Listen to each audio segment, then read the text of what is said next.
तो भैया जी फाइनली चित्रकला आलेखन का भी पेपर हो गया है। बच्चों ने भेजा, कहा सर आंसर की दे दीजिए। हालांकि पूरे प्रदेश में मुझे लगता है एक ही पेपर आया, एक ही सेट मुझे बच्चों ने भेजा है। तो एक ही सेट आया होगा। खैर ये वैकल्पिक विषय है, इनके बहुत ज्यादा सेट नहीं बनते हैं, परंतु यहां पर मैं एक बात क्लियर कर दूं कि जो बच्चे हमारे ऑब्जेक्टिव पढ़ के गए थे, हमारे ऑब्जेक्टिव में से 9 प्रश्न आए हैं, एक प्रश्न पढ़ाया हुआ नहीं आया है।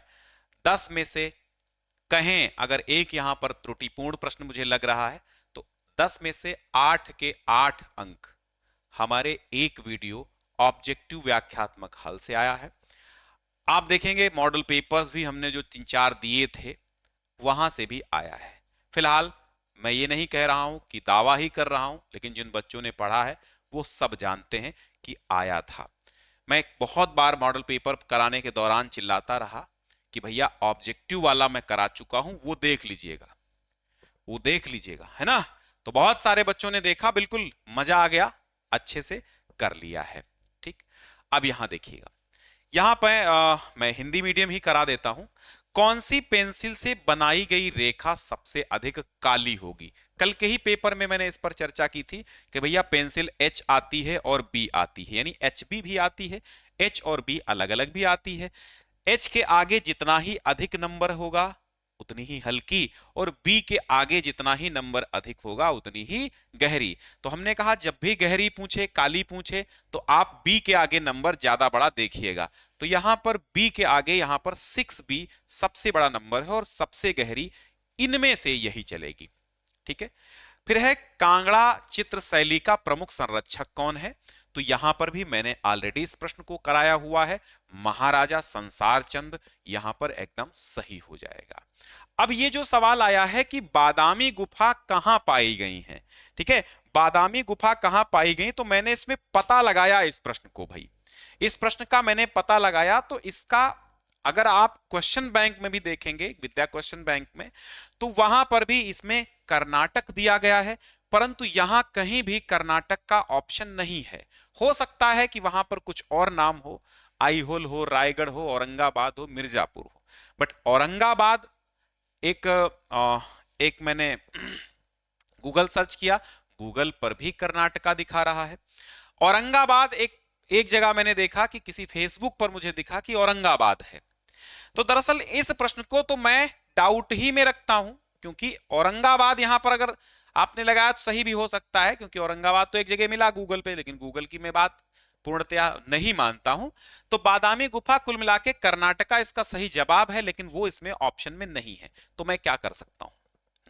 फिर अगला है तैल रंग का चित्र बनाने के लिए कौन सा कागज उपयुक्त है? तो ऑयल स्केचिंग पेपर पहले से ही बताया था। और यहां पर आधुनिक भारतीय चित्रकला का प्रथम चित्रकार किसे माना जाता है? कल या परसों के ही पेपर में कराया था, अवनींद्रनाथ ठाकुर यहां पर सही जवाब हो जाएगा, है ना, अवनींद्रनाथ ठाकुर। ठीक है, और अगला सवाल क्या है? अवनींद्रनाथ ठाकुर।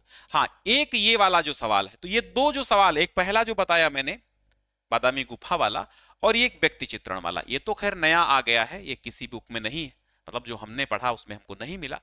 व्यक्ति चित्रण किसके शासन काल में था? हालांकि गूगल पे एक जगह जहांगीर बता रहा है, तो जहांगीर वो भी हो सकता है, अकबर भी हो सकता है, इसलिए ये भी प्रश्न हमारा क्या है, डाउट वाला है। ठीक है, क्योंकि ये मेरा पढ़ाया नहीं है तो मैं इसको कह भी नहीं सकता हूं।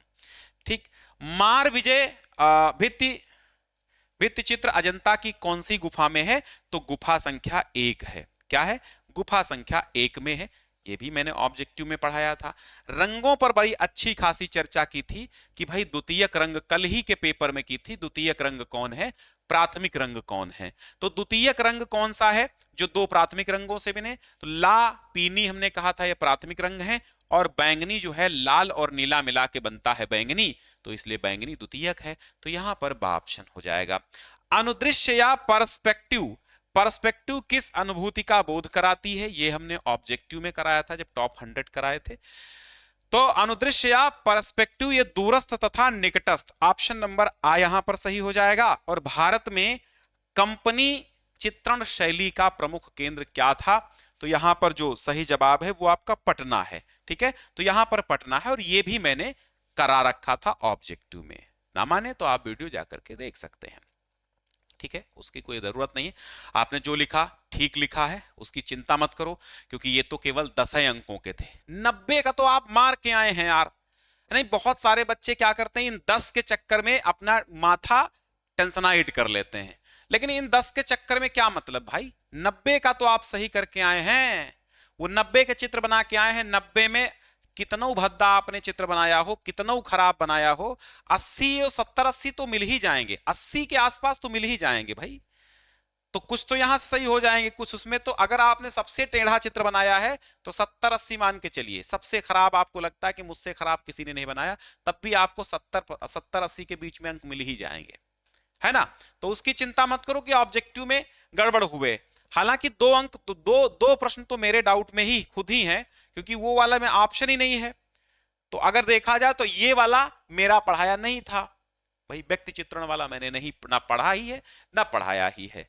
तो हम देखेंगे इस तरह तो 9 आए हैं, लेकिन जब उसमें ऑप्शन नहीं दिया तो 8 हम कह सकते हैं कि हमने जो पढ़ाया था ऑब्जेक्टिव और मॉडल पेपर वहां से हैं। ये इंग्लिश वर्जन है। फिर यहाँ सजावटी पर्दे के लिए, किनारी के लिए, मेजपोश के लिए वगैरह वगैरह बहुत सारी चीजें आई हैं, जो मैंने आपको मॉडल पेपर में भी समझाया था। आराम से आप बिल्कुल अच्छे से करके आए होंगे, मुझे पता है, क्योंकि यहाँ पर कोई ये ड्राइंग है, इसमें कोई बहुत बड़ी चीज नहीं होती है ड्राइंग में कि नहीं कर पाएंगे, है ना। स्मृति चित्रण हो गया, अथवा प्रकृति चित्रण हो गया, वस्तु चित्रण हो गया, तो इनमें से एक करना था आपको। खंड खा अनिवार्य है, अनिवार्य में से वो करना था एक। तो इस तरह, ठीक है। तो यहाँ पर बिल्कुल कोई चिंता की बात नहीं, पेपर आपको पता चल गया कौन सा पेपर है, क्या आपने किया है, कौन से पेपर में, मतलब कौन से क्वेश्चन में आपने कौन सा टिक किया है। तो बिना किसी डाउट के आप आराम से पढ़ते रहिए, कोई डाउट मत करिएगा। अब आपको क्या करना है, अगले पेपर की तैयारी करना है। अगर आपने अर्थशास्त्र ले रखी है, समाजशास्त्र ले रखी, समाजशास्त्र की भी मैंने एक महामैराथन करा दी है ऑब्जेक्टिव की, वो भी देख लीजिएगा। और अगर आपने संस्कृत ले रखी है तो बने रहिए हमारे साथ, क्योंकि 11 मार्च को शायद आपकी संस्कृत है, तो मैं धुआंधार करूंगा उसके लिए। धन्यवाद।